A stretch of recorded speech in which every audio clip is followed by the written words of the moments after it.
just wanted to interact with farmers and let them know things that they should do and they should not do, especially when it comes to us responding as a fire department. We respond to calls and we get a lot of persons who use the home remedies like pouring alcohol, G's, turpentine, kerosene on bites, and we need people to refrain from doing those things because the main thing I would need persons to do is to try to get help as quickly as possible, try to get to the hospital as quickly as possible, and that's where we come in. We advise persons not to walk because when you walk, muscles activate and muscles need blood to go through them, so it allows for the venom to travel through the muscles a lot faster. All right. We advise persons not to try to cut it. Some persons have tried cutting the wound to try to bleed it out. That does not help you. All right. We advise persons not to put alcohol, not to tie it, especially the tying. A lot of persons tie with a piece of cloth, what's called a tourniquet, and all they do is compartmentalize what happens with the venom. So they cut off the blood supply, and then the venom stays in one part of the body, and it causes so much damage to that part of the body that it is often amputated, or that part of the body is no longer being able to use. So it's stuck in a position that is actually not functional. All right.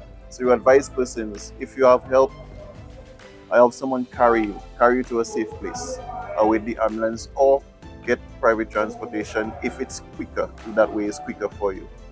Remember, Dr. Eugene said all the snakebite treatment is free under universal health care, so you don't have to worry about anything where you have to pay. And persons don't need to say, oh, the ambulance will get you in faster. A snakebite is a snakebite where you come through on an ambulance or on your personal vehicle. Right? Also, things like the signs and symptoms, we need persons to be aware of those because you might be walking in your garden or whatnot and you might just feel the sting. You might not see what bit you. It might be small, it might be big, you might not be able to tell it was a snake. However, if you notice swelling in the area, you notice that it's really a burning sensation, a very, very, very sensitive sensation to it. It starts to turn blue. Also monitor your swelling as well. Try to keep the part of the body that was bitten as still as possible. So if it's your arm, you could just put a sling and swab and just have that arm in a neutral position, a position of function as well. Right? If it's your leg, we advise persons, if you are able to, if you have the training, just splint the leg and allow someone to carry it because that's what we are going to do. And the main thing is to seek help as quickly as possible. All right? Even stuff like sucking out the poison, do not try that. Okay, that does not help. All right.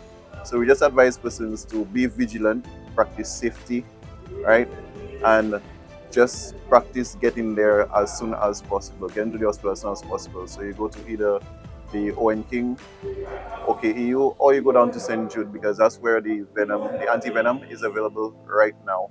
The health centers don't have it, so try to do your best as possible to get to a main hospital on island. Thank you.